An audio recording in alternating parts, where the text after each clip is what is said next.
نصیر آباد کی شہری حدود میں واقع وسیع اور گنجان آباد علاقہ کلرک کالونی گزشتہ کئی برسوں سے قدرتی گیس جیسی بنیادی سہولت سے محروم ہے۔ مہنگائی کے اس سنگین دور میں جہاں روزمرہ اخراجات پہلے ہی عوام کی کمر توڑ چکے ہیں، وہاں گیس جیسی بنیادی ضرورت کی عدم دستیابی نے شہریوں کی زندگی مزید مشکل بنا دی ہے۔ اہل محلہ نے بتایا کہ مختلف ادوار حکومت میں کئی مرتبہ گیس کنیکشن کے حصول کے لیے درخواستیں دی گئی، متعدد بار حکام بالا کو تحریری اور زبانی طور پر شکایات بھی کی گئی، مگر بدقسمتی سے کوئی سنوائی نہ ہو سکی۔ حکام کی مسلسل بے حسی اور سوئی سدرن گیس کمپنی لمیٹڈ کی غفلت نے عوام کو سخت مایوسی میں مبتلا کر دیا ہے۔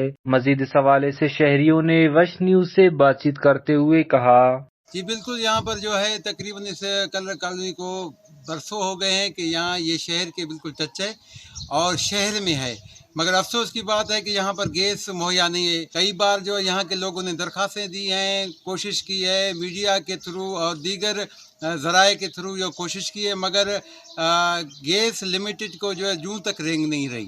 لہٰذا ہم اپیل کرتے ہیں کہ مہنگائی کا دور ہے، یہاں پر لکڑیاں بھی بڑی مہنگی ہیں اور گیس اگر جو ہم گیس کا لیتے ہیں، سلنڈر لیتے ہیں، اس میں بھی جو ہے ایک غریب آدمی افورڈ نہیں کر سکتا۔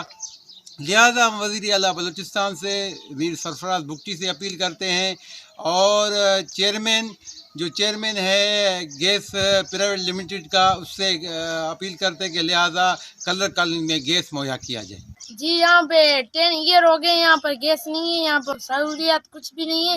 ہم سلنڈر بھر کے لاتے ہیں، 5,000 کا 2 دن میں نہیں چلتا ہے۔ لہٰذا میں گورنمنٹ کو اپیل کرتا ہوں کہ وہ یہاں پر گیس لائے، یہاں پر گیس کی لائنیں بھی نہیں ہیں۔ عوامی و سماجی حلقوں نے وزیر اعلیٰ بلوچستان اور سوئی سدرن گیس کمپنی کے اعلیٰ افسران سے مطالبہ کیا ہے کہ کلرک کالونی کی حالت زار کا فوری نوٹس لیا جائے اور یہاں گیس کی فراہمی کو جلد از جلد یقینی بنایا جائے تاکہ اس بنیادی انسانی حق سے محرومی کا یہ سلسلہ ختم ہو۔ کیمرہ مین معشوق رند کے ساتھ ریاض بلوچ، وش نیوز، نصیر آباد۔